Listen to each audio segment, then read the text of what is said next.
En esta mañana quiero compartir un mensaje que se titula Evidencias de la Biblia. Cuando alguien te para en la calle y te pregunta, ¿por qué dicen ustedes los cristianos que la Biblia es la palabra de Dios? ¿Tienes tú las municiones y los argumentos para rebatirlo? Si te para un mormón y te dice, pues que somos dioses, ¿puedes tú mostrarle algún versículo en la Biblia demostrando la divinidad de Cristo y de que no somos dioses? Y es importantísimo que todos los cristianos, en el mundo que nos encontramos, del ateísmo, del escepticismo y del agnosticismo, materialismo, humanismo, evolucionismo y todos los ismos e ideologías que hay, que entendamos claramente qué es la Biblia. Miren ustedes, si yo pongo la Biblia del lado derecho y pongo a la izquierda las doctrinas y convenios y la perla de gran precio del libro de los mormones, el Ramayana o los Vedas de la India, el Menji Chu Tsiu Da Huese de Confucio, el Tripitaka y el Lotus de Buda, el Corán del Islam y la Biblia del lado derecho, ninguno, escuchen esto, ninguno de los libros que se consideran sagrados tiene las evidencias científicas, arqueológicas, antropológicas, genéticas, físicas, históricas, literarias, poéticas, psicológicas, sociológicas que tiene la Biblia. La Biblia es un libro indiscutiblemente singular y no existe en los billones de volúmenes de literatura en el mundo entero algún libro que se le pueda comparar. Actualmente tengo ya 35 años, no de edad, ¿verdad? Ni de convertido, de predicar y dar este mensaje a las naciones del mundo.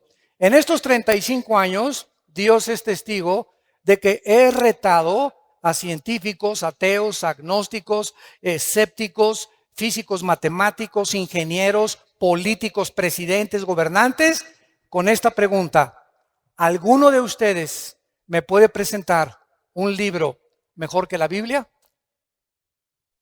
En estos 35 años que tengo en el radio, en la televisión, no he encontrado, ni creo que nadie se atreva a decirme, este libro es mejor que la Biblia, porque si lo hiciera, demostraría la ignorancia que tiene de las Sagradas Escrituras, las cuales trato de demostrar en esta mañana. Si nosotros ponemos realmente del lado derecho a Jesucristo y ponemos aquí junto a Mahatma Gandhi, a Confucio, a Buda, al Ramayana, al Maharaji Chachi Kukulachi y a todos los filósofos orientales que se dicen dioses, no hay ningún líder religioso en toda la historia del ser humano que se compare con Jesucristo. Jesucristo volvió locos a los psiquiatras en la cruz. Acabo de ver un reportaje de la Asociación de Psiquiatría de un país sudamericano donde me invitaron. Acabo de regresar de Guayaquil, donde fue un grupo de psicólogos los que me invitaron a darles conferencias a psiquiatras y a psicólogos acerca de las evidencias que quiero compartir. Y me decían muchos psiquiatras, las condiciones emocionales y sentimentales y las reacciones de Cristo en la cruz no eran de un ser humano, eran de un Dios.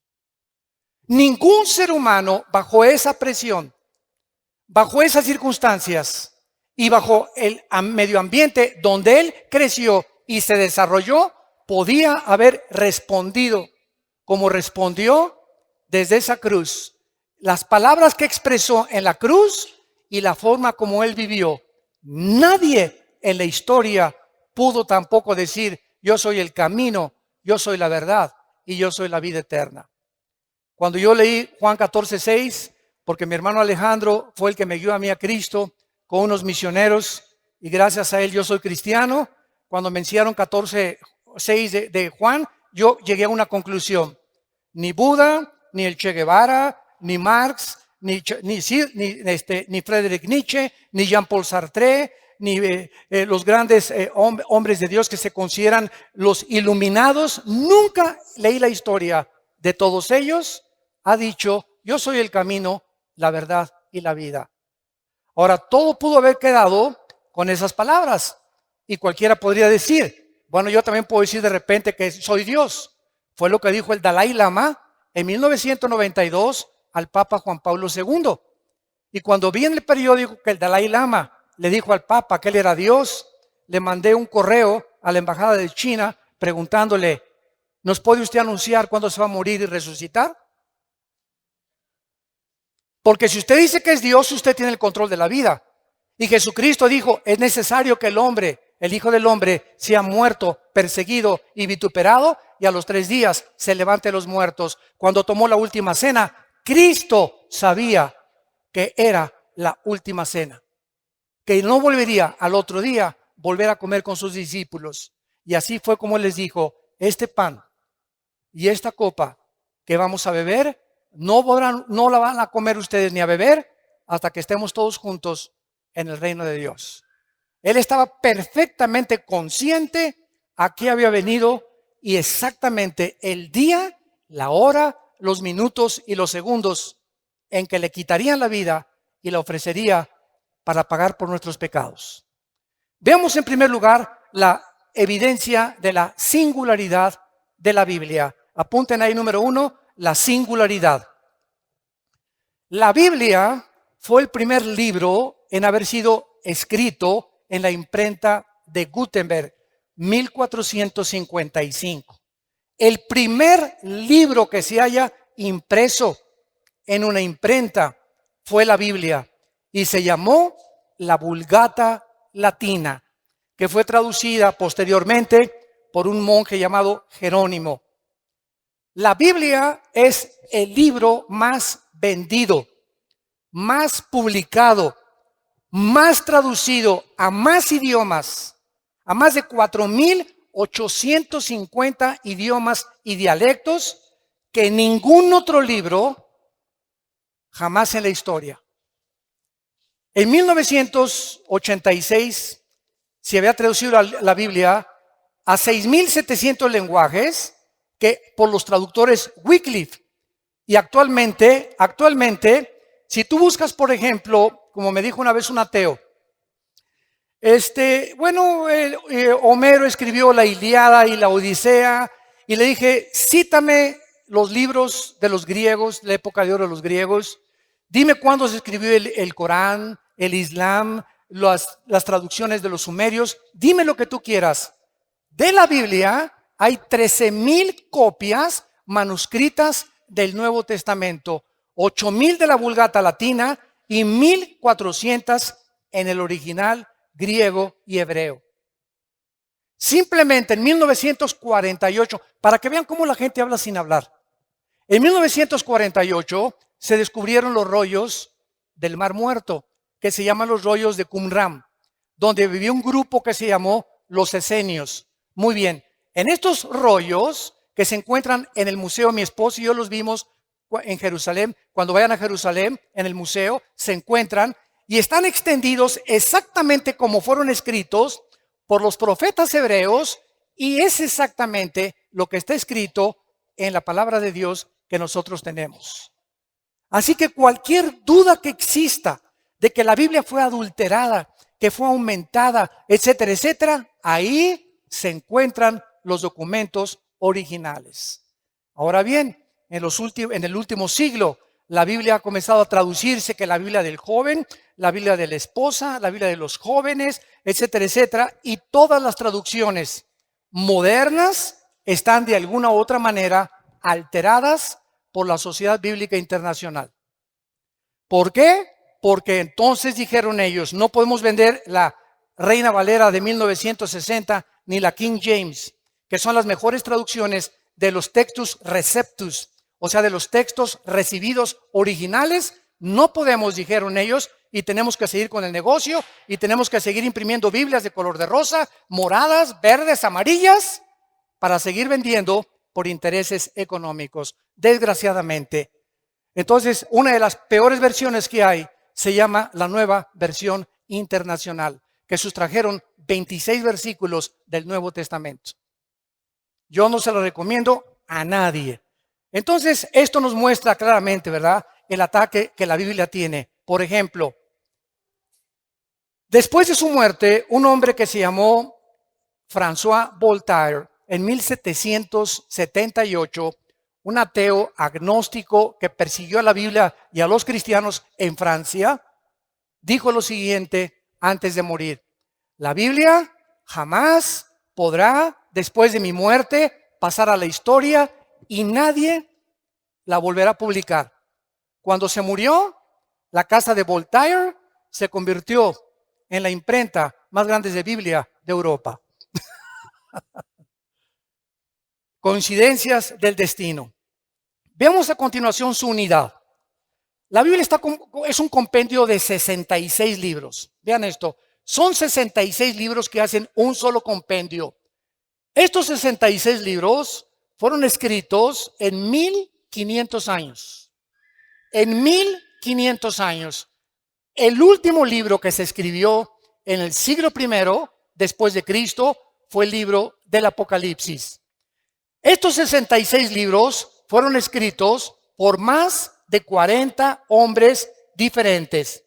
Unos fueron reyes, otros campesinos, pescadores, poetas, granjeros, médicos como Lucas, oficiales del gobierno y ministros de Hacienda como Isaías, etcétera, etcétera. Sin embargo, la grandeza y la peculiaridad y la consistencia que mantienen estos 66 libros es de carácter sobrenatural.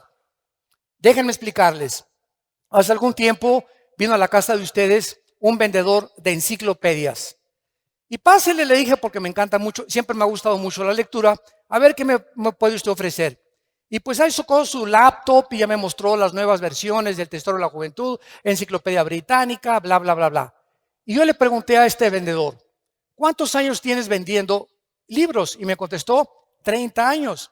Le dije, hijo, toda tu vida la has dedicado a vender libros. Y realmente trae una enciclopedia en su laptop de todos los volúmenes casi más leídos y de más cultura en el mundo. Y le hice una pregunta. Entre estos 30 años que tú tienes vendiendo libros, ¿tendrás por ahí de casualidad 3 libros que se hayan escrito en años diferentes por 3 autores diferentes y que coincidan en su pensamiento? Se metió a su laptop, comenzó a bajar ahí y me dijo después de 20 minutos, señor Alducin, no encuentro tal cosa en la historia de la literatura. Entonces me fui a mi oficina, saqué de mi escritorio la Biblia y le dije, aquí no son 3 libros, son 66 libros escritos por más de 1500 años, por más de 40 hombres, y los 66 libros mantienen del Génesis al Apocalipsis la misma línea, la vida del Hijo de Dios. Desde Génesis 1, escuchen esto, hasta el Apocalipsis, la línea que une a todos los 66 libros es la persona de Jesucristo. Les doy un ejemplo, un botoncito de muestra. Génesis 1:1 dice así: Bereshit Elohim ha-samayim ha-eretz, en el hebreo, que significa, en el principio, Dios hizo los cielos y la tierra. Muy bien, Génesis 1:1 tiene 7 letras en el original hebreo. Tiene 7 palabras en el original hebreo. El número 7 en la Biblia es el número de la perfección. Muy bien, de estas 7 que tiene, el de en medio de Génesis 1 es el símbolo del menorá, que es el candelero que aparece en Apocalipsis. Y si tú te metes en una computadora, como lo hicieron en 1990-95, judíos expertos matemáticos en computación descubrieron que cada 7 letras en el original hebreo aparece el nombre Yeshua, que es Jesús. Y estamos hablando de algo que se escribió hace 4500 años. Por más que hubieran tenido computadoras y hubieran sido genios de la literatura, nadie podía haber acomodado tal fraseología en la Biblia la palabra de Dios. Ahora veamos a continuación algunas evidencias científicas, señores científicos que nos visitan y los que nos escuchan a través ahorita por el internet y las redes sociales. En el Génesis capítulo 1, entendemos nosotros que la Biblia es el único libro que nos ofrece cómo fue hecho el universo. Los científicos, óiganlo muy bien si hay estudiantes de universidad aquí o profesionistas, nunca la ciencia jamás podrá darnos la explicación de lo que sucedió en el origen del universo. Porque para que sea científico tiene que ser repetitivo. Nadie nos podrá explicar de dónde venimos. Y como la ciencia no puede retroceder a millones o miles de años en el pasado, los científicos también especulan, también teorizan, también tienen hipótesis, también son filósofos. Por eso se llama la teoría de la evolución. Y pues cuando tú hablas con un ateo o vas a la universidad y no han leído la Biblia tus maestros, ¿qué les queda para poder explicar de dónde venimos? Y te dicen que tu abuelita fue chita. Que somos el proceso de una selección natural, que los dinosaurios se convierten en conejos, los conejos en changos, los changos en dinosaurios, los leones en pumas, los pumas en perros, los perros en gallinas. Y esto, escuchen esto ni científica ni biológicamente es posible. La biología y las leyes de la física demuestran que es imposible la evolución. ¿Pero por qué? La siguen enseñando en las escuelas a nuestros hijos porque no tienen otra opción. Y si la tuvieran, tendría que ser la Biblia y tendrían que convertirse a Jesucristo. Y su soberbia intelectual no les permite aceptar las evidencias, aunque ellos ni siquiera se han preocupado en buscarlas delante de Dios. La Biblia dice que el primer día Dios hizo la luz, el segundo día el firmamento, el tercer día la tierra y el mar, el cuarto día el sol, la luna y las estrellas, el quinto día los peces y las aves, y en último lugar, la obra de arte de Dios fuimos nosotros. Porque ni los perros, ni los cocodrilos, ni los changos, ni los conejos, ni las jirafas fueron hechas a imagen y semejanza de Dios. En esto precisamente radica la dignidad del ser humano. Que no somos animales, que hay un propósito, que sabemos de dónde venimos, que tiene un propósito en nuestra vida y sabemos a dónde dirigirnos y que después de la muerte seguiremos existiendo por toda la eternidad.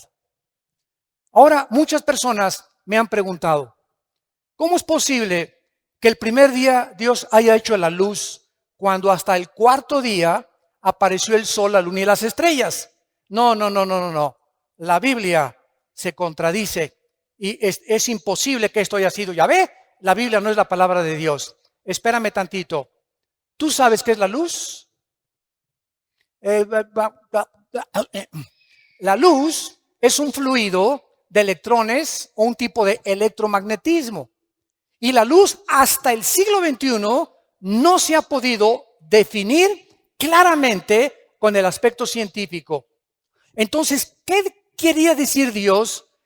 Y Dios dijo que sea la luz y fue la luz. La luz es el espectro electromagnético que rodea la Tierra y que hace posible la comunicación entre los seres humanos y los animales. Si nos vamos en un cohete y nos salimos de la Tierra a la Luna, nos tenemos que llevar escafandras porque allá arriba le puedo decir, ¿verdad? Pancho, ¿me oyes? ¿Por qué? Porque la luz no se transmite en sonidos fuera de la estratosfera. Entonces necesitamos aparatos especiales saliendo de la atmósfera terrestre para poder comunicarnos. ¿Por qué? Porque fuera de la atmósfera no existe el espectro electromagnético. Ahorita se puede grabar mi voz, puedes escuchar música en el radio, se puede transmitir ahorita en CNN o en Fox News lo que está pasando en el Medio Oriente por la televisión, y ahí viene corriendo la imagen desde el Medio Oriente lo que está pasando a mi televisión en cuestión de segundos, gracias al espectro electromagnético. Y la Biblia tenía razón. Ahora muy bien, ¿por qué respiramos? Para que respiremos tiene que haber una fotosíntesis de las plantas. Y las plantas, para que existan, necesitan tener el agua. El orden en que Dios pone la creación del universo es exactamente el orden que la ciencia comprueba que era necesario para que la vida apareciera. ¿Quién le reveló a Moisés hace 4,500 años el orden en que el universo fue hecho por Dios? Veamos en segundo lugar las pruebas de la genética, que son las que más me gustan, porque siempre estoy fascinado con la genética. Es impresionante lo que encontramos en lo que vamos a ver a continuación. Escuchen esto, hasta 1860, apúntalo. Hasta 1860 un hombre llamado Gregorio Mendel descubrió las leyes de la herencia. Era un monje que comenzó a hacer experimentos con chícharos y comenzó a mezclarlos y vio que un chícharo verde transmitía características verdes al otro chícharo y que ese chícharo le transmitía también exactamente el tamaño de ese chícharo anterior y otras evidencias más. Entonces dijo, algo se transmite de una manzana, una semilla de manzana, tiene cosas que cuando se siembran producen manzanas. La semilla de la uva produce uvas, la de la papaya produce papayas. Él descubrió que algo dentro de las semillas propagaba la consistencia, el tamaño, el color y hasta las vitaminas de la información que tenían las semillas. Pero él no tenía microscopio todavía. Y hasta 1954, el doctor James Watson gana el premio Nobel cuando descubre el ácido desoxirribonucleico, el ADN. Y este hombre gana el premio Nobel y descubre que en las billones de células que el cuerpo humano contiene, estamos compuestos de billones de células, en cada una de las células contenemos un software. Para hablarles en idioma del siglo XXI, cibernético. Cada célula de nuestro cuerpo contiene información genética codificada. Cuando hay información inteligente, la materia no la puede producir. La materia no puede producir el pensamiento, ni la materia puede producir la conciencia. Por eso es una de mis armas favoritas a los ateos, que son mi plato favorito. Y siempre les digo a los ateos, bueno, ustedes, a ver, explíquenme el universo, ¿no? Una explosión, el Big Bang. ¿Así? ¿Y quién produjo la explosión? ¿Qué se encontraba antes de la explosión? Para que haya una explosión tiene que haber una causa, porque toda causa tiene un efecto y todo efecto tiene una causa. Ok, vamos a seguir esa línea de pensamiento que los ateos dicen. De una explosión surgió la materia. Ok. ¿Y la materia produce el pensamiento? ¿La materia produce la conciencia? ¿Es la materia inteligente? Entonces, ¿de dónde vino la conciencia que los seres humanos tenemos, que no tienen los animales, a la que llegaron los griegos? Aristóteles, Sócrates, Demóstenes eran más inteligentes que los ateos del siglo XX, porque los griegos del siglo de 150 antes de Cristo, escuchen lo que dijeron: pienso, luego existo, luego vivo. Vivo, tiene que haber una causa, esta causa no puede estar dentro de mí, esta causa tiene que estar fuera de mí.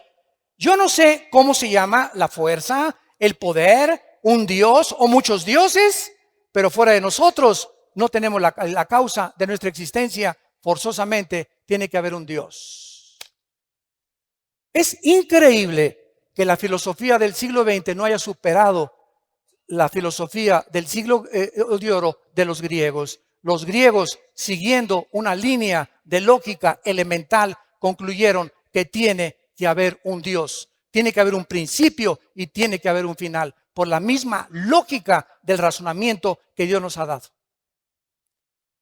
Ahora bien, cuando nosotros vemos en Génesis 1, versículo 11 y 12, las leyes de la genética, que antes de 1860, estamos hablando casi 5,000 años antes de que se descubrieran las leyes de la herencia y casi 6,000 años antes que se descubrieran las leyes del código genético hereditario o el ADN en 1954 por el doctor Watson y el doctor Crick, que fue una pareja de científicos. Dice así la Biblia: después dijo Dios, Génesis 1, versículo 11, produzca la tierra hierba verde, hierba que dé semilla, árbol de fruto que dé fruto, según su género, que su semilla esté en él, sobre la tierra, y fue así.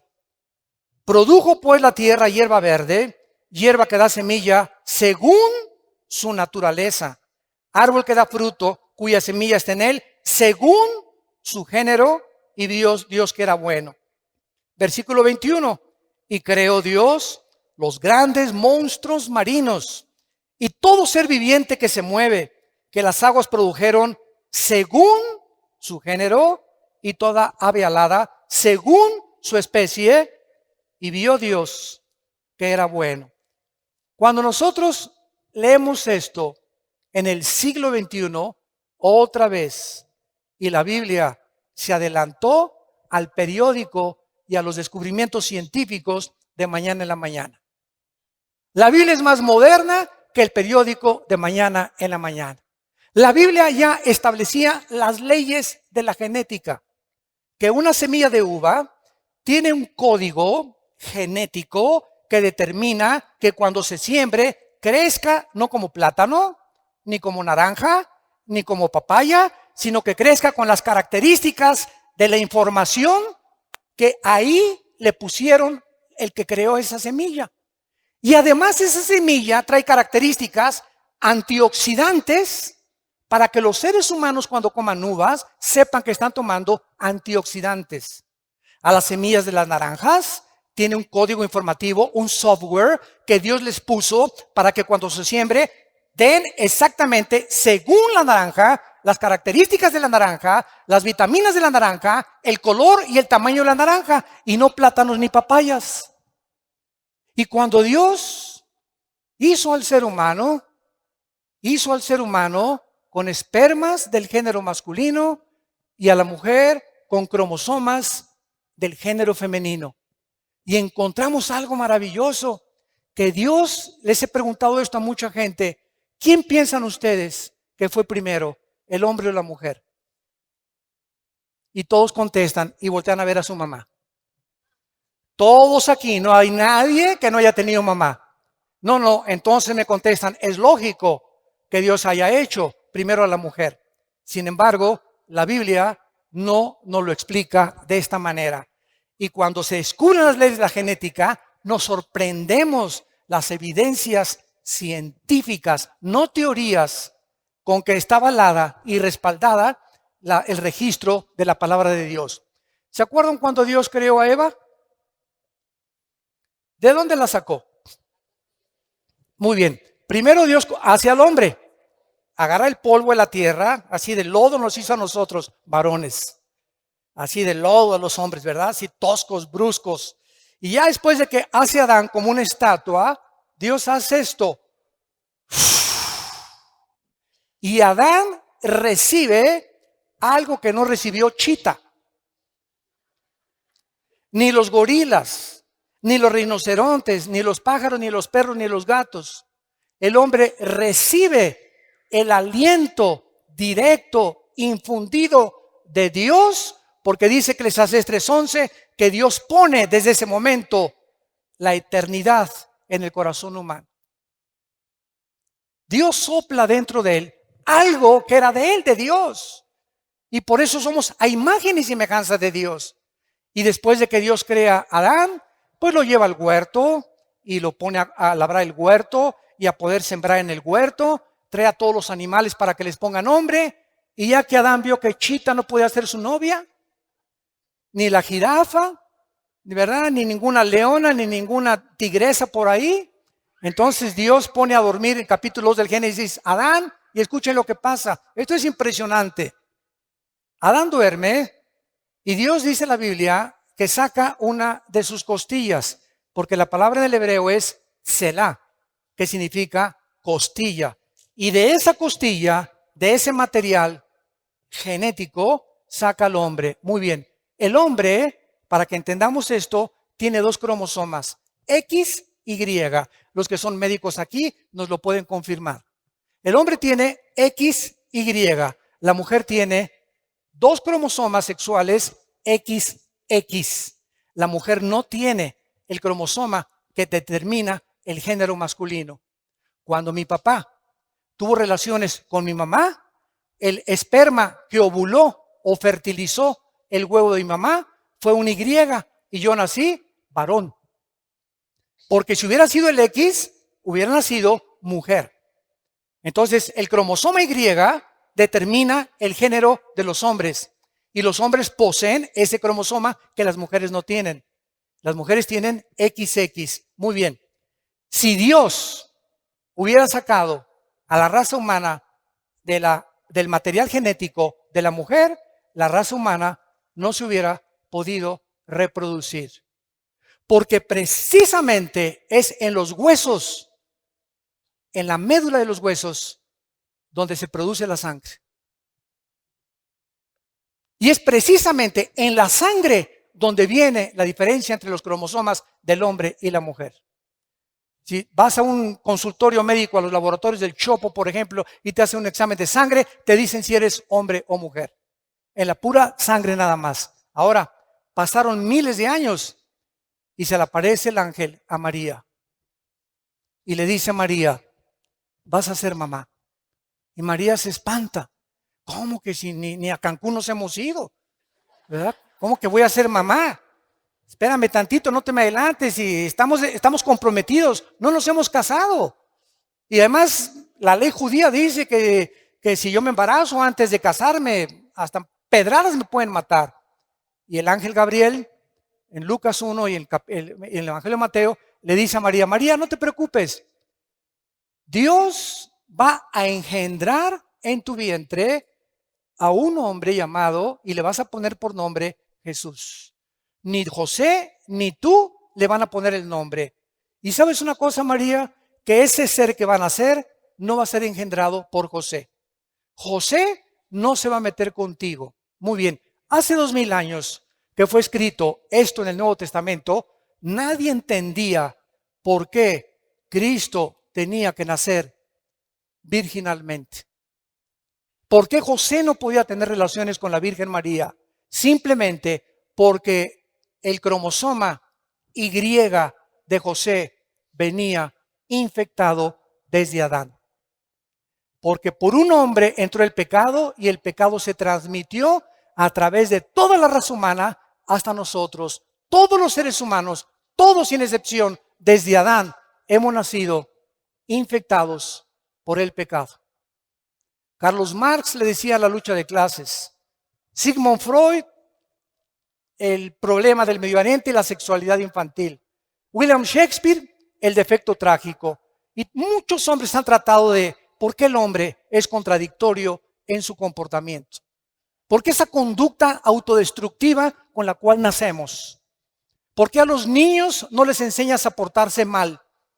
Desde que están chiquitos, un niño al año y medio es el más grande dictador de su casa. Un niño al año y medio, a los 2 años, ¿verdad?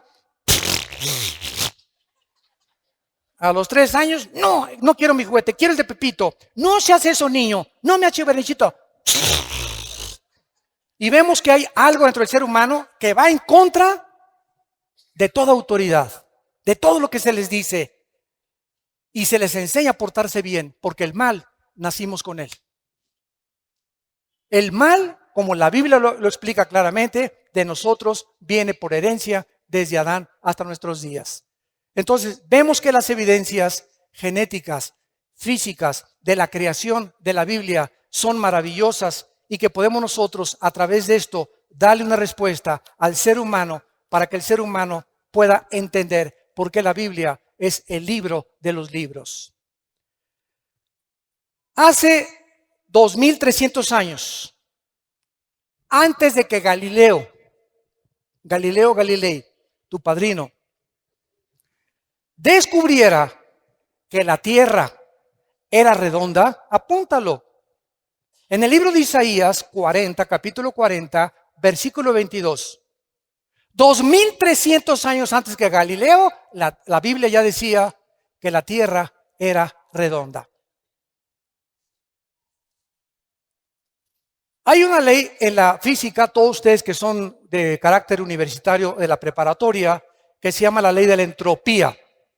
Y todos ustedes, si ya pasaron la secundaria a la preparatoria o están en la universidad, forzosamente tienen que conocer que hay una ley que rige a todas las demás leyes, que se llama la ley de la primera y la segunda ley de la termodinámica. ¿Qué establecen estas leyes físicas? Precisamente que todos los procesos físicos, todos los sistemas ordenados, tienen con el tiempo a desordenarse. Nunca del desorden surge el orden. Esto es antifísica, sino que del orden surge el desorden. La evolución enseña que de lo menos vamos a más.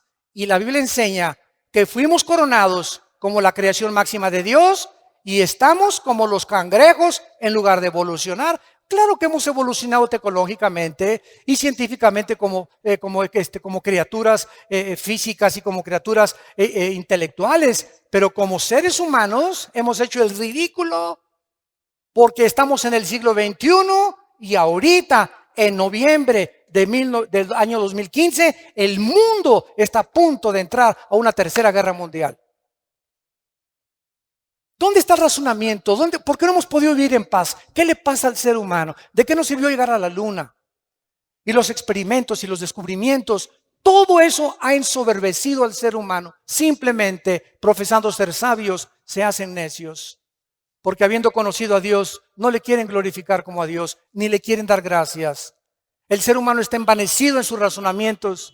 Su corazón ha entenebrecido y nos hemos creído dioses. Y por eso el mundo se encuentra como se encuentra. Por eso Estados Unidos legalizó el aborto en 1973. En junio de este año legalizaron los matrimonios gays, que es el síntoma más grande de descomposición de la familia en el mundo entero y de una nación. Porque la nación la forman las familias y las familias forman las naciones. Si la familia se desintegra, la nación no tiene ningún futuro. Y este es el punto al que hemos llegado porque no hemos querido aceptar a Dios. Antes de que las leyes de la entropía y de la termodinámica se descubrieran en el libro de Hebreos, capítulo 1, la Biblia escribió hace 2000 años la primera y la segunda ley de la termodinámica. Señores astrónomos, astrofísicos y físicos matemáticos que nos están escuchando en este momento. Y eso no te lo enseñan en tu universidad ni en tu escuela. Les da vergüenza reconocer que hay libros que superan los libros de física del siglo XXI del ser humano. Dice Hebreos 1, versículo del 10 en adelante. Y tú, oh Señor, en el principio fundaste la tierra. Los cielos son obra de tus manos. Ellos perecerán, mas tú permaneces. Todos ellos se envejecerán como una vestidura. Como un vestido los envolverás y serán mudados, pero tú eres el mismo y tus años no acabarán. Exactamente lo que estas leyes establecen, que todo se descompone, todo se oxida, todo se termina, todo se arruina, todos tenemos que meterle mantenimiento a un edificio, mantenimiento a mi coche, mantenimiento a mi persona. Estamos nosotros muriendo celularmente cada segundo. Todo el universo que está a nuestro alrededor está en proceso de descomposición. El Sol pierde millones de toneladas masa cada segundo, tal como la Biblia lo anunció hace 2000 años. los cielos se envejecerán, todo se echará a perder, pero tú, Señor, eres el mismo a través de la historia. Y en último lugar, aunque tengo aquí más de 50 evidencias bíblicas, estas las compartí en Colombia, quiero mostrarles a ustedes las leyes médicas, también evidencias médicas, si hay médicos acá. Todos ustedes conocen la Enciclopedia Británica, muy bien. La Enciclopedia Británica, no la Biblia, la Enciclopedia Británica documenta que en 1845 había un hombre médico llamado Ignacio Semmelweis. Y este médico estaba aterrorizado porque de cada 100 mujeres que parían, se morían 70, 80 mujeres. Dijo, Dios mío, ¿pero qué está pasando? Somos médicos y nosotros tenemos que en lugar de que se nos mueran, salvarles la vida. Entonces este médico comenzó a leer el libro de Levítico, donde Dios le dio a su pueblo Israel las leyes de la sanidad, las leyes médicas, las leyes de la higiene que deberíamos de tener antes de que se descubriera la proliferación bacteriológica y microbiológica que existe en el aire. Por ejemplo, si tú ves a un perro que se hace chis en la calle o que se hace excremento en la calle, ese excremento tiene millones de bacterias que comienzan a subir en el aire y no las vemos. Y tú pasas y haces y respiras y ahí te estás metiendo, ¿verdad? Cantidad de bacterias a tu organismo, cantidad de microbios en tu organismo. Y por eso en Levítico, escuchen, Dios, antes de que se descubrieran la proliferación bacteriológica en el medio ambiente, Dios le dijo a Moisés, dile a tu pueblo que cuando hagan excremento lo entierren con un palo debajo de la tierra. Y Moisés dijo, pues ¿quién es? El Señor me dijo que le hiciéramos no y que lo tapáramos. ¿Y por qué? Pues quién sabe. Fueron miles de años los que pasaron hasta que se descubrieron la proliferación de bacterias. Bueno, este doctor que se encuentra registrado en la Enciclopedia Británica leyó Levítico 15, versículo 13. Y ahí descubrió este doctor el secreto de por qué las mujeres se estaban muriendo cuando los médicos las estaban atendiendo en los partos. Y dice así, cuando se hubiere limpiado de su flujo, el que tiene flujo contará 7 días después de la purificación y lavará sus vestidos. Escuchen esto. Y lavará su cuerpo en aguas corrientes, no en aguas estancadas, sino que les dijo Moisés, cuando se laven las manos para limpiarse de cualquier impureza, de semen, de flujo, de lo que sea, lávense las manos, pero tengan cuidado de nunca lavárselas en charcos, ni las pongan en cubetas y se laven ahí. Tiene que ser agua corriente. Y entonces el doctor Semmelweis, registrado en la Enciclopedia Británica, les recomendó a los doctores que se lavaran las manos antes de atender a las mujeres que iban a parir. Y el índice de mortalidad se redujo el 80%. Estaban ellos con sus manos de los tacos del pastor después, se metían a tratar de sacar a los bebés, infectaban a las mujeres y las mujeres se morían por infecciones de la cantidad y millones de bacterias y microbios que tienen las manos. La Biblia tenía razón y ya nos daba, antes de que se descubrieran las leyes de higiene, para que nosotros entendiéramos que ahorita que tú te vas y vas a comprar un taco, asegúrate de lavarte las manos. A sus hijos no los dejen sentarse a la mesa sin lavarse las manos y se van a ahorrar muchísimo dinero en gastroenterólogos y en problemas de cólicos y de retortijones y que hermano sáqueme este espíritu de retortijón que tengo aquí, etcétera, etcétera, y no te voy a sacar nada. Lo que pasa es que no has entendido que Dios ya nos hace responsable. Él nos dice nuestra responsabilidad. No se va a bajar el ángel Gabriel a lavarnos las manos. Esto forma parte de nuestro ritual diario. Me levanto, me lavo las manos. antes de comer me lavo las manos, voy a cocinar, me lavo las manos. Nunca le compren tacos ni tortas a ninguna persona que ustedes vean que reciben el dinero y que les hacen la comida. Nunca lo hagan. Yo me acuerdo de los famosos esquites que estaban tan ricos ahí en el DF, cuando vivíamos en el DF. Llegaba con la hermana, ¿verdad? Y agarraba el esquite, y agarraba el queso y le hacía así al esquite, y con todo, y le cobraba y nos los daba para comer. Y nosotros ahí como si nada, ¿no? Qué cochinada, ¿verdad? Imagínense nada más agarrando todos los billetes y con eso manejando la comida. Entonces, todas estas cosas podíamos nosotros evitarnos cuando la Biblia nos da una evidencia de su inspiración sobrenatural. Y para terminar, ¿sabían ustedes que hasta 1970-80 se descubrieron las leyes del famoso colesterol? ¿Qué es el colesterol? El colesterol, nuestras venas son como tubos. Entonces, el corazón hace eso.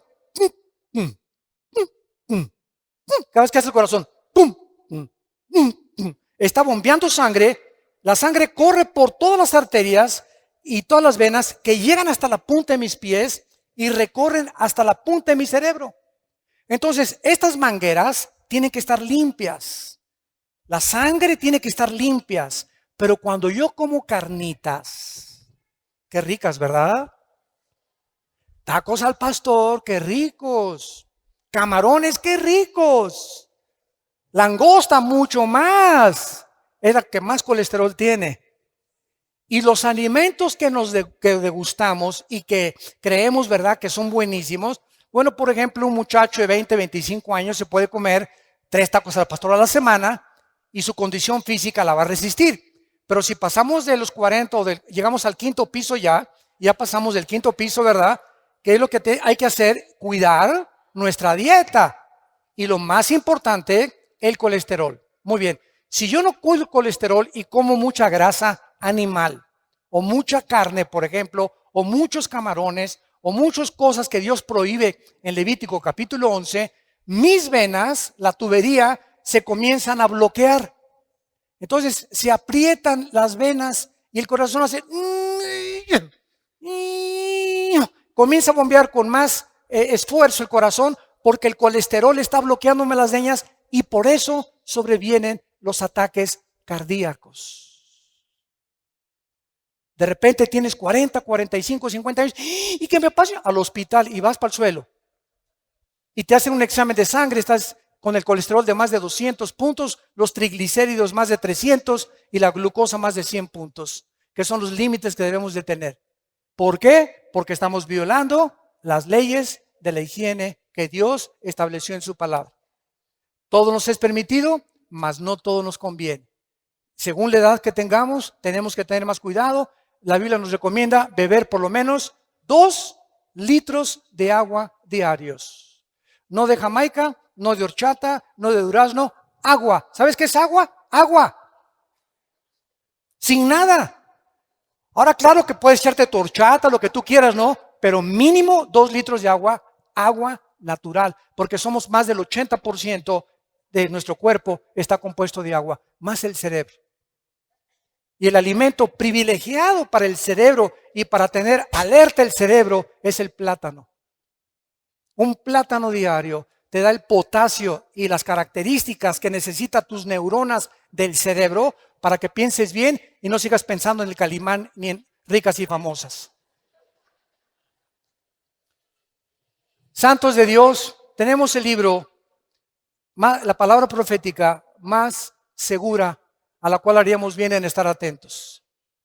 Qué privilegiados somos nosotros los cristianos, de tener un mapa, un GPS, una brújula, que me diga cómo tratar a mi esposa, qué es el matrimonio, cómo debe ser mi noviazgo, cómo debo manejar mis negocios, cómo debo de manejarme la sociedad, cómo debo de pensar, a dónde me dirijo, cómo sacar de mi vida el estrés, la ansiedad fuera de mi vida. No.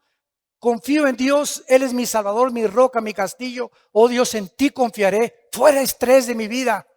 Ahora se ha descubierto que el estrés es la enfermedad que produce el 60% de las dolencias físicas y mentales del ser humano. El estrés.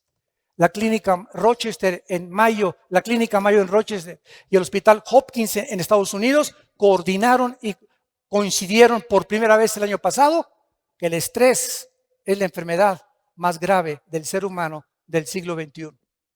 España es el país que más pastillas tranquilizantes consume. Es el país donde hay más abortos y donde hay más divorcios en todo el mundo, en España. Y en México no nos quedamos ya para atrás. Cantidad de ustedes están recurriendo a Valium, a Prozac, a tranquilizantes nerviosos para poder funcionar químicamente. Y te estás drogando sin que tú te des cuenta. ¿Por qué? Porque no crees que Dios dijo, mi paz les dejo, mi paz les doy. Hace 2000 años el Hijo de Dios nos trae la medicina antes de que la enfermedad surgiera, el estrés. ¿Qué es el problema de la gente estresada? Que no tiene paz. Y si tú no tienes paz, no puedes pensar. Si no tienes paz, no puedes orar. Si no tienes paz, no puedes venir a la Biblia. Porque como Pepita en Comal llegas, ¿verdad? Y el Espíritu Santo te dice, aplácate, sereno moreno primero. Tranquilino pino cocolino. Ya que te calmes, ya que te tranquilices, dice el Espíritu Santo, me podré comunicar a tu espíritu. Pero en el estado en que tú te encuentras, no vas a discernir la voluntad de Dios para tu vida. Por nada estén afanosos, sean conocidas sus problemas con toda oración y súplica en el Espíritu. Y la paz de Cristo, que sobrepasa todo entendimiento, guardará nuestros pensamientos y nuestros corazones en Cristo Jesús. Shalom, que tengan paz. Gracias por tu palabra, Señor. Gracias, Señor, por tu palabra, porque nos has dejado una palabra que nos puede sostener en un mundo convulsionado por la inestabilidad, en un mundo donde hay demasiada confusión religiosa, política, económica, un mundo que no te conoce, donde nos has llamado a formar parte de tu cuerpo para anunciar las virtudes de aquel que nos llamó de las tinieblas a tu reino admirable. Gracias, Jesús, por haber abierto tus brazos en la cruz, y desde esa cruz, con tu cabeza coronada de espinas, los clavos en tus manos y los clavos en tus pies, y abandonado, traicionado y perseguido por todo el gobierno romano y por los que se decían tus amigos, de tu boca salieron las palabras más excelsas y más sublimes que un hombre pueda pronunciar en medio del dolor. Padre, perdónalos, porque no saben lo que están haciendo. Gracias, Jesús, porque ahora con conciencia de lo que estamos haciendo, has entrado a nuestra vida a fortalecerla y animarnos a seguir peleando en medio de tanta oposición de un mundo condenado por el pecado, la buena batalla de la fe. Te pedimos, Señor Jesús, por el gobierno de México. Te pedimos por el presidente Peña Nieto y su familia, por todos los que forman el gabinete presidencial, por el gobernador de este estado, de todos los estados de la República. Señor, trae la paz a México. Necesitamos vivir en paz. Trae la paz a las familias, trae la paz a las iglesias, y esa paz en nosotros, que la podemos proyectar y reflejar para que Jesús pueda vivir verdaderamente a través de siervos que ya no vivimos para nosotros, sino para aquel que vive por los siglos de los siglos, en quien oramos y a quien adoramos, al Hijo de Dios. Amén. Que Dios los bendiga, que tengan mucha paz.